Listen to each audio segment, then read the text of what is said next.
Sudah ditolak pengadilan, Andre Taulany gugat cerai istri lagi, tak patah arang ngotot pisah.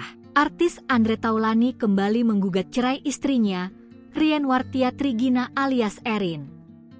Gugatan tersebut telah dibenarkan oleh Humas Pengadilan Agama Tiga Raksa, Tangerang, Ummi Asma. Ini merupakan kali kedua Andre Taulany menggugat cerai istrinya. Sebelumnya, gugatan tersebut ditolak oleh Pengadilan Agama Tiga Raksa karena tidak memenuhi ketentuan. Menurut penjelasan Ummi, pihak Andre Taulany telah mendaftarkan gugatan itu sejak 9 April 2025. Bahkan, sidang pertama juga telah digelar pada 22 April 2025. Ummi menyebutkan bahwa kedua pihak telah melakukan mediasi.